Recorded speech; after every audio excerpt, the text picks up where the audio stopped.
Selamat siang anak-anak. Selamat siang, Pak. Bagaimana kabarnya hari ini? Luar biasa. Terus mantap, fresh. Sedih, Pak. Terus Tugas banyak, Pak.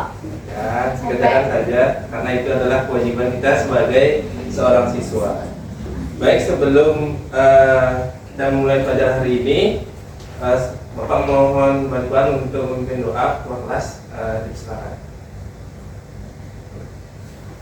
Baik, sebelum kita mulai pembelajaran hari ini, ada baiknya kita berdoa. Berdoa mulai. Berdoa selesai. Baik, terima kasih ketua kelas. Baik, sembari Bapak menyiapkan slide, Bapak akan mengecek kehadiran kalian hari ini. Apakah ada yang absen hari ini? Ada semua, Pak. Ada semua. Iya. Baik, hari ini apakah ada yang tahu kita akan belajar apa? Tahu Pak? Kan dikasih tahu gitu Pak ya. Minggu lalu kita belajar ekosistem. Ya, mulai kita belajar ekosistem dan kita akan sekarang melanjutkan ke salah satu topik dari ekosistem. Sebelumnya, apakah tadi sebelum berangkat ke sekolah ada yang terkena hujan? Apakah kalian tahu kenapa hujan bisa terjadi? Karena air menguap menjadi awan Pak. Karena aluran. Ya, bagus sekali jawabannya. Jadi materi hari ini akan berhubungan dengan tidak jauh dari hujan, yaitu materi yang kita pelajari hari ini adalah siklus air. Sebelumnya, apakah ada yang tahu apa itu siklus air? Ya, Alan?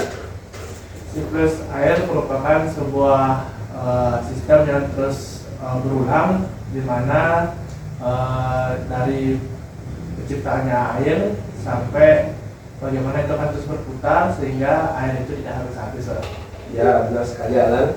Jadi itulah yang menyebabkan kenapa kita tidak pernah kehabisan air, kecuali itu di musim kemarau ataupun terjadi gangguan pada sistem pengairannya. Nah, oleh karena itu, adapun tujuan pembelajaran kita pada hari ini yaitu yang pertama, kita dapat menganalisis tahapan-tahapan dalam siklus air berdasarkan peranannya dalam menjaga keseimbangan ekosistem dengan benar.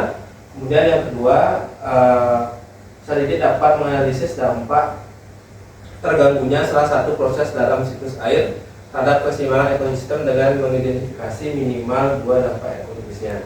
Jadi pada pembelajaran hari ini Bapak akan memberikan sebuah video. Nanti kalian menyimak videonya.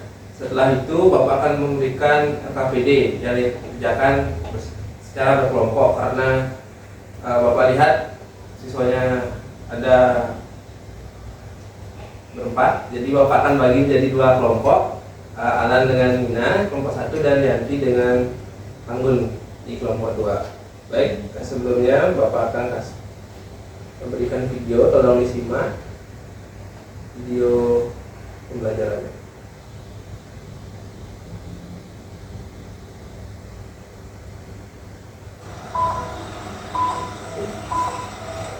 Halo sahabat, tahukah kalian 21% permukaan bumi terliputi oleh air. Dari jumlah tersebut, 97% adalah air laut, sedangkan 3% sisanya adalah air tawar. Sebanyak 2% dari air tawar merupakan es yang ada di kutub, dan sisanya adalah kita gunakan sehari-hari seperti air di danau, air sungai, dan air tanah. Manusia menggunakan air untuk berbagai kebutuhan, misalnya untuk mandi, minum, mencuci, menyiram tanaman, dan berbagai kebutuhan lainnya. Tapi anehnya, air tidak pernah habis, meskipun kita pakai terus-menerus. Kenapa bisa begitu ya? Hal ini terjadi karena adanya siklus air. Lalu, tahukah kalian apa itu siklus air? Yuk kita pelajari bersama.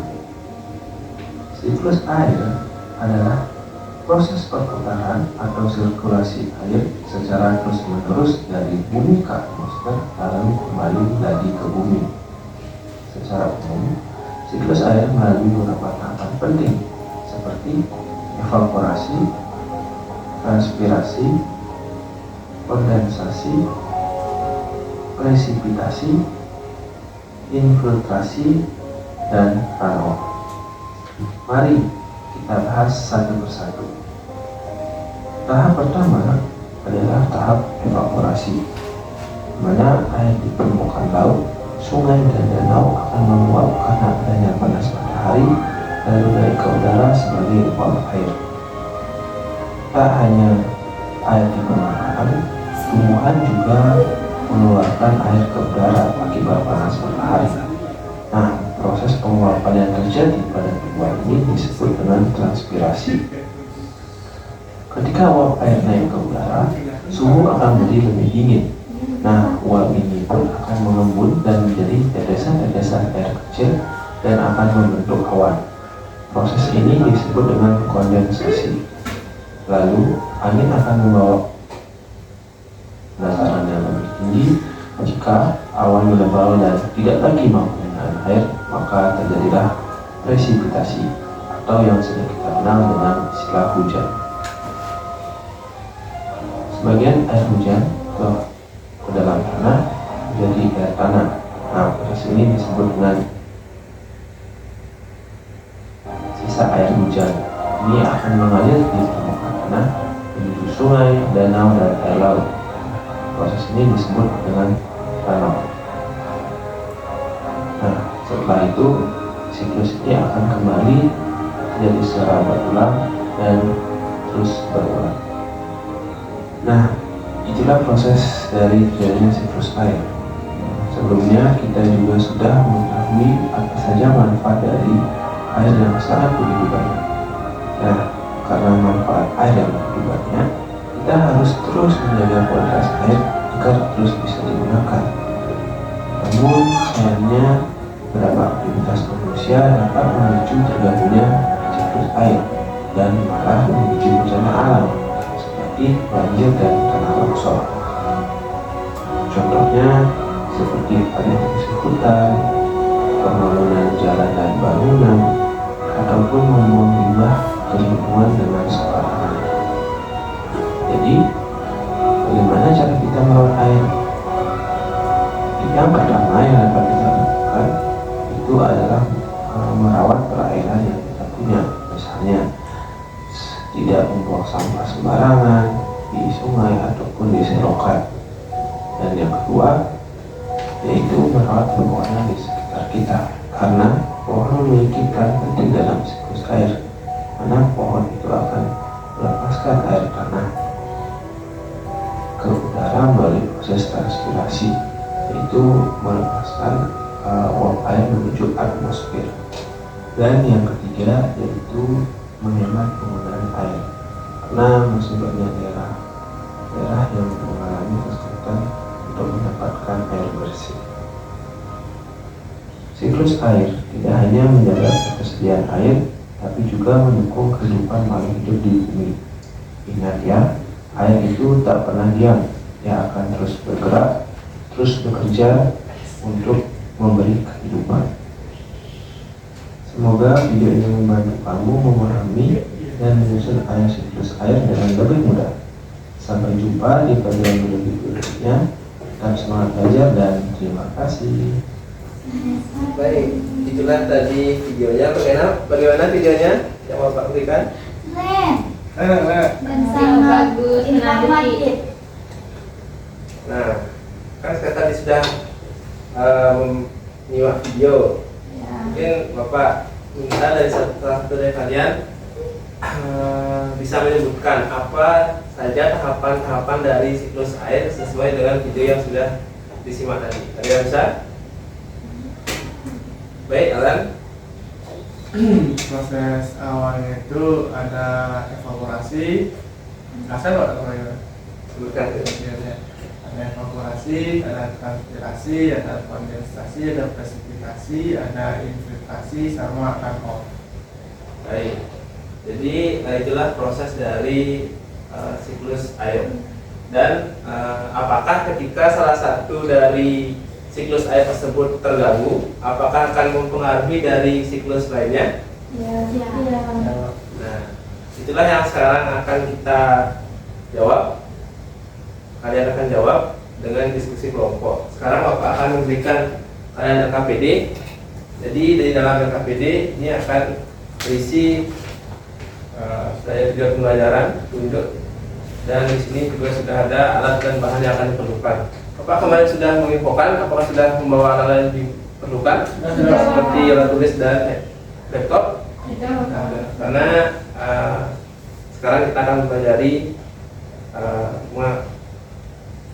menganalisis kasus yang Bapak akan berikan, dan nanti setelah itu kalian akan mempresentasikan hasil dari diskusi kalian. Apakah 10 menit cukup untuk mengerjakan LKPD-nya? 15 menit Bapak. 15 menit? Iya. 15 menit ya, langsung presentasi ke depan nanti. Iya Bapak. Baik, di sini juga sudah ada tautan media pembelajarannya. Nanti silakan diakses, dan Bapak sarankan menggunakan laptop agar tampilannya lebih optimal. Ini untuk kelompok 2. Baik, silakan dikerjakan dan boleh langsung buka media pembelajarannya untuk melihat kasus yang ada di dalamnya. Di sana juga sudah Bapak tambahkan LKPD-nya. Jadi dalam satu akses kalian bisa membuka LKPD dan kasusnya dalam waktu bersamaan. Yuk, coba nih buka, diakses di laptopnya biar tampilannya lebih jelas. Nanti jika ada kendala bisa infokan ke Bapak ya.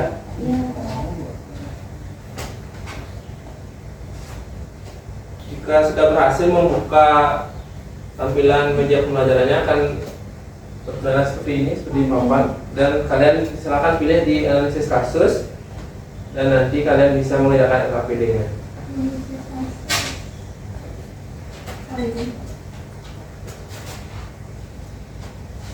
Jadi tekan itu gambarnya langsung dibawa ke kasusnya.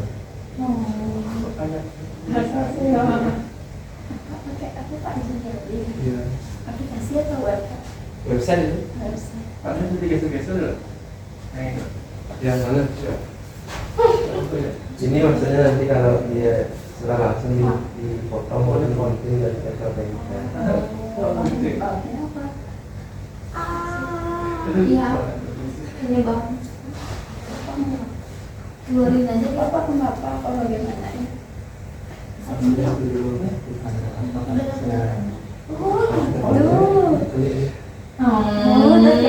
Itu ringkasannya. Jadi dia LKPD-nya sudah Iya Pak. satu muka kasusnya, satu muka LKPD. Sudah siap Pak.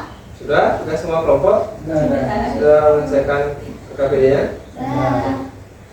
Baik, silakan sekarang kelompok dimulai dari kelompok 2 terlebih dahulu. Silakan menyampaikan hasil LKPD-nya. Nih, kelompok 1 ya.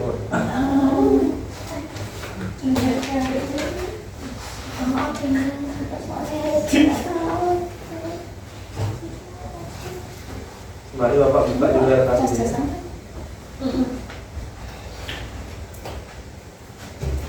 Baik, terima kasih untuk waktu dan kesempatannya. Di sini kami akan mempresentasikan hasil belajar kami terkait siklus air. Dan itu selanjutnya saya jelaskan penjelasan.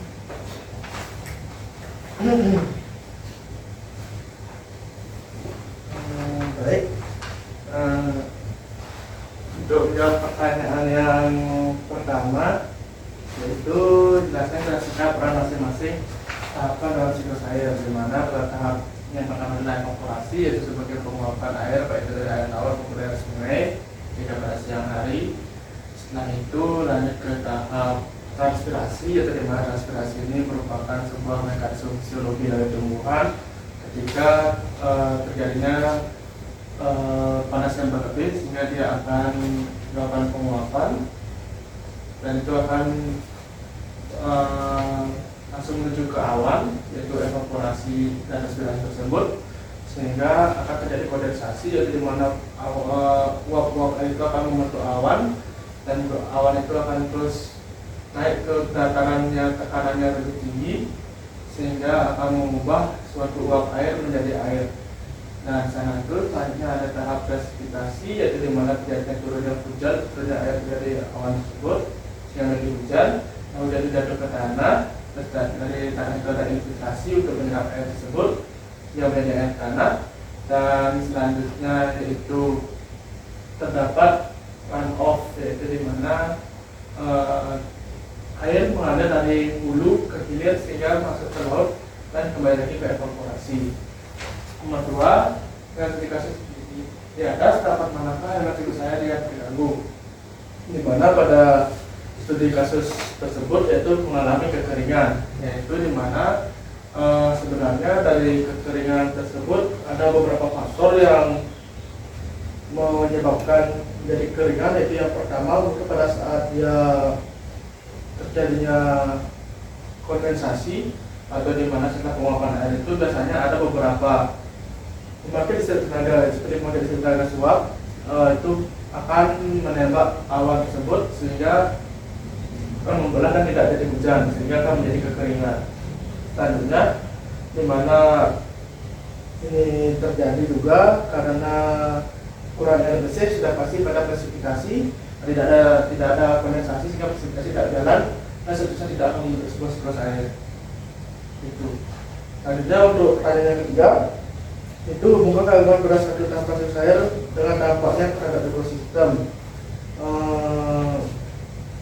Mungkin salah satu tahapan siklus air yaitu di bagian transpirasi, di mana ketika itu tidak terjadi mungkin masih ada tahapan yaitu evaporasi yang menggantinya, tapi transpirasi itu sangat penting untuk terutama di ekosistem yang baik tumbuhannya, sehingga ketika itu sudah terjadi maka tumbuhan itu akan tidak tahapan itu tidak terjadi maka tumbuhan akan mati sehingga akan mengganggu sebuah ekosistem. Nah, nomor 4, analisis minimal 2 dampak ekologis yang terjadi akibat gangguan tersebut, di mana dampak ekologinya dari gangguan seperti kekeringan itu sudah pasti beberapa ekosistem air itu akan tidak berjalan dan tidak terbentuk karena kekurangan air seperti fitoplankton dan tumbuh-tumbuhan air tidak terbentuk. Terus pada ekosistem sawah pun akan ada kekeringan. Selanjutnya yaitu apa solusi yang menurut kelompokmu dapat dilakukan untuk memulihkan siklus air tersebut. Mungkin pada bulan tersebut biarkanlah bagaimana siklus air ini akan tetap berjalan, karena siklus air ini terus berlanjut jika tidak ada intervensi dari manusia yang mengakibatkan terganggunya siklus tersebut, karena bumi sudah mempunyai sistem seperti itu. Oke, sekian Pak. Baik, terima kasih untuk kelompok 2. Berikan plus dan nomor 2. Untuk kelompok 1 ada yang ingin dikonfirmasi atau ditanyakan terkait jawaban dan hasil diskusi dari kelompok 2? Jawabannya sudah bagus. Baik, kelompok 2, terima kasih dan dapat kembali ke tempat. Sekarang dilanjutkan oleh kelompok 1 untuk menyampaikan hasil diskusinya. Silakan untuk maju ke depan.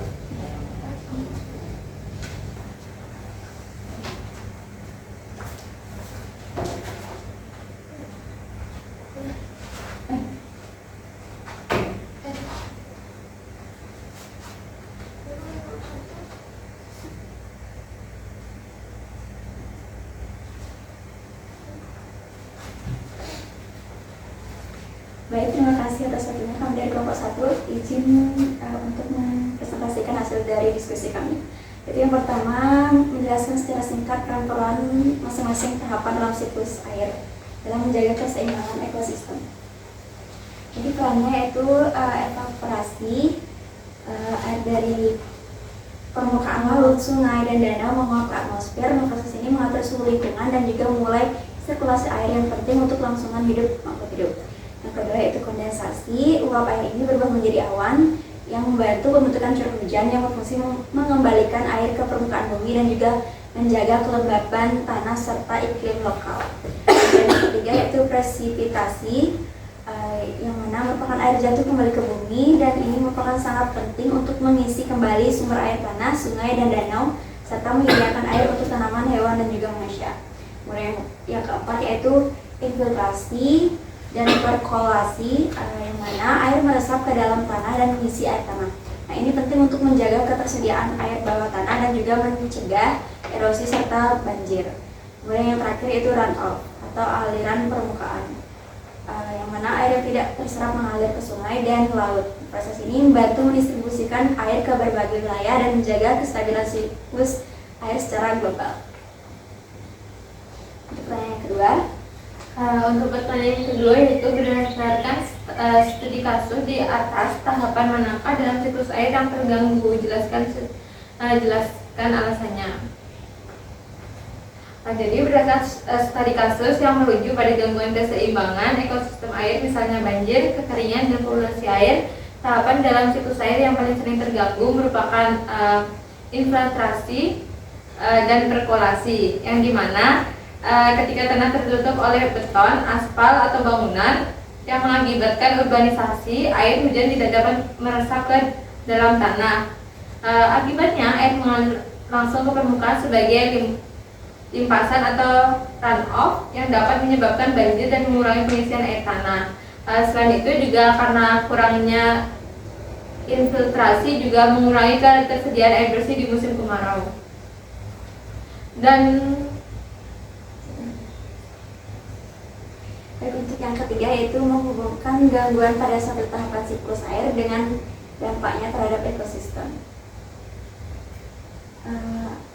Adapun tahapan siklus air yang kita hubungkan yaitu infiltrasi dan perelokasi dengan gangguan permukaan tanah tertutup oleh beton, aspal, atau terjadi penebangan hutan yang ekstrim sehingga air hujan tidak bisa meresap ke dalam tanah. Nah, dampaknya terhadap ekosistem yaitu penurunan cadangan air tanah, banjir dan erosi tanah, kemudian kerusakan rantai makanan. Kemudian untuk yang keempat yaitu analisislah minimal 2 dampak ekologis yang terjadi akibat gangguan tersebut. Jadi dari gangguan tersebut yaitu terdapat 2, yaitu pertama penurunan keanekaragaman hayati, di mana ketika air tidak meresap ke dalam tanah maka cadangan air tanah menurun drastis, sehingga tanaman yang bergantung pada air tanah akan mengalami kekeringan dan bahkan kematian. Untuk selanjutnya yaitu perubahan struktur habitat, di mana air permukaan yang berlebihan akibat gagalnya infiltrasi dapat menyebabkan banjir dan erosi tanah. Hal ini akan merusak struktur fisik habitat alami seperti hutan dan hutan, rawa, bahkan padang rumput. Jadi keduanya ini dampak ini menunjukkan bahwa gangguan pada satu tahapan dalam siklus air dapat mengakibatkan perubahan ekologis yang serius. Untuk yang terakhir yaitu apa solusi yang menurut kelompok kita dapat dilakukan untuk memulihkan siklus air di wilayah tersebut? Yaitu yang pertama reboisasi dan penghijauan. Kemudian yang kedua penerapan sistem drainase berkelanjutan. Kemudian yang ketiga yaitu pengurangan area kedap air. Yang keempat meningkatkan keterlibatan masyarakat, dan yang terakhir yaitu pengelolaan tata ruang berbasis ekosistem. Mungkin sekian Pak. Baik, terima kasih untuk kelompok 1 yang sudah menyampaikan hasil belajarnya. Untuk kelompok 2, apakah ada tanggapan atau masukan untuk hasil diskusi dari kelompok 1?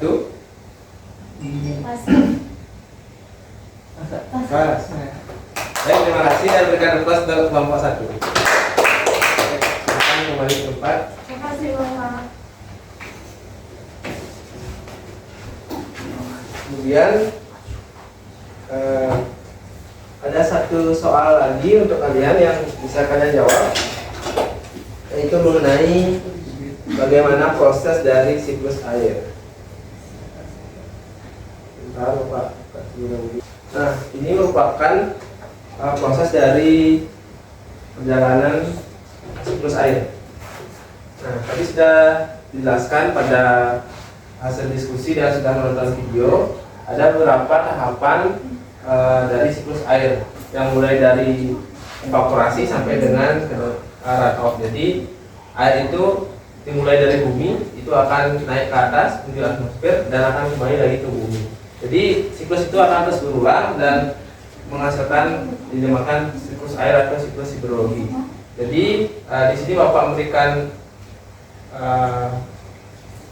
tantangan kepada kalian untuk memasangkan ini ada bagian dari siklus air dan ini adalah proses-proses dari siklus air. Jadi Bapak akan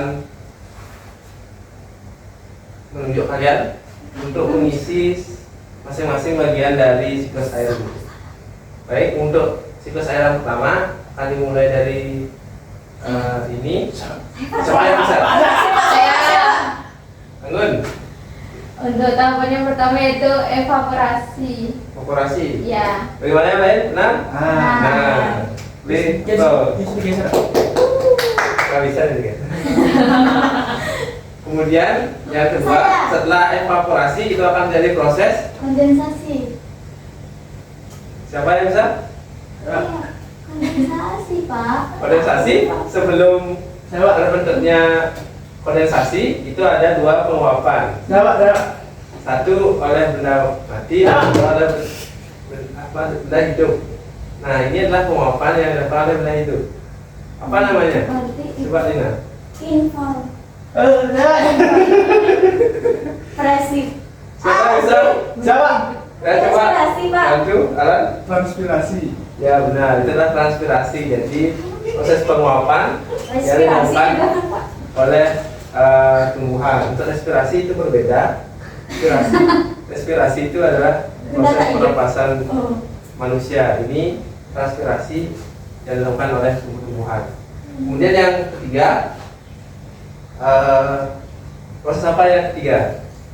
Kondensasi. Ya benar, ini kondensasi. Setelah air itu menguap, itu akan dikumpulkan menjadi awan. Nah selanjutnya adalah yang keempat apa? Yang sekarang sedang terjadi di lingkungan kita. Presipitation. Ya benar. Presipitation itu adalah ketika awan itu sudah tidak bisa menampung uap air dan diturunkan lewat hujan, baik itu di dataran ataupun daratan yang lebih tinggi. Selanjutnya setelah turun hujan itu akan ada proses di mana air itu akan masuk ke dalam tanah, di daerah tanah.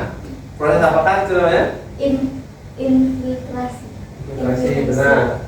Dan yang terakhir, di mana setelah air itu masuk ke tanah dan itu akan kembali lagi menuju aliran-aliran sungai ataupun menuju laut. Apa namanya?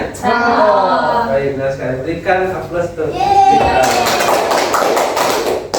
Baik, karena semua pertanyaan sudah dijawab, Bapak mengucapkan terima kasih atas partisipasi kalian. Dan untuk sebelum mengakhiri kegiatan pembelajaran, Bapak akan memberikan satu kuis untuk kalian untuk mengecek bagaimana pemahaman kalian tentang materi siklus air ini.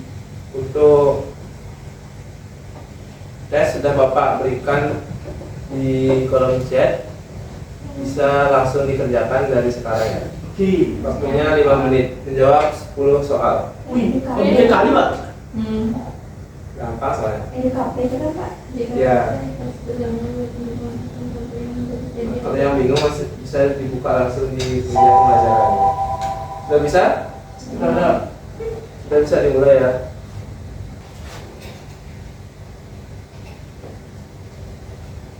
Ada yang sulit untuk soal-soalnya? Jadi kalian sudah dapat memahami pelajaran hari ini yang baik. Oh iya, ini Pak. Kok belajar, Pak? 10 soal. Kemarin lagi saya Pak. Nih, Pak, saya dapat 67.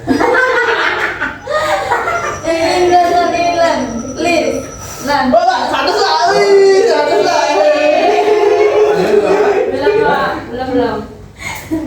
Saya salah 3, Pak. Ya. Kan 9 soal, Pak. Pak, ini hebat saja Pak. 100 Pak. Wah, saya salah sih 100 juga, Pak. Kurang lagi satu. Gimana Pak? Sudah semua selesai? Sudah.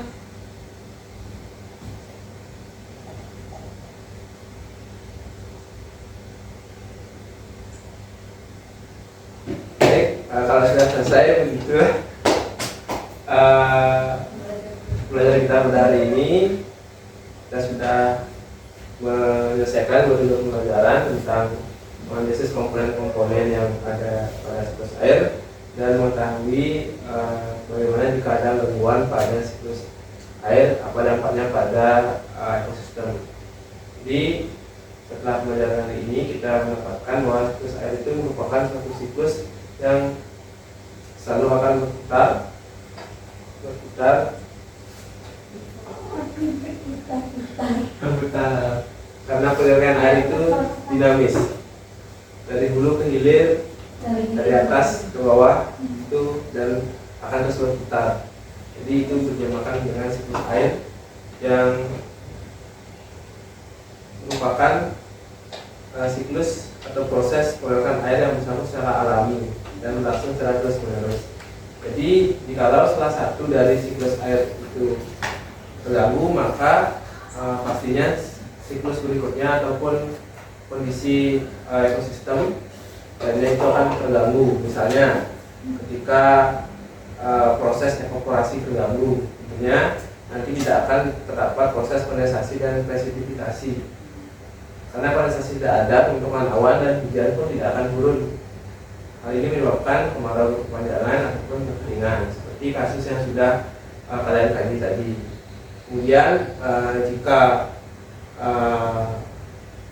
tumbuh-tumbuhan itu tidak ada ataupun ada penebangan liar, itu akan menyebabkan proses infiltrasi itu terganggu karena akar-akar tumbuhan lain ini yang menahan dan menyerap air hujan dan menjadikan mereka menjadi air tanah. Baik, mungkin demikian yang bisa Bapak sampaikan dari pembelajaran siklus air. Semoga pembelajaran ini bermanfaat bagi kalian dan dapat diamalkan untuk melanjutkan ke topik-topik biologi selanjutnya. Mungkin demikian pembelajaran hari ini. Sebelum menutup pembelajaran, Bapak meminta untuk tetap menjaga keberlangsungan siklus air, karena kehidupan kita di bumi ini 98% itu adalah terdiri dari air. Jadi peran air itu sangatlah penting dan tolong jaga air dan gunakan sebijak-bijaknya. Mungkin untuk penjelasan ini apakah ada yang ingin ditanyakan? Pas? Bagus ya, Pak. Ya, bagus. Kita pertahankan dan tetap tingkatkan. Baik, beri untuk pertanyaan kalau kita. Baik, sebelum akhiri pelajaran, Bapak minta untuk kembali ke kelas memimpin doa sesuai dengan agama dan kita masing-masing. Silakan. Baik, sebelum kita mengakhiri pembelajaran hari ini, ada baiknya kita berdoa dimulai. Berdoa selesai. Baik, terima kasih. Bapak izin undur diri. Terima Terima kasih, Pak. Terima kasih ya. Terima kasih ya, Bapak.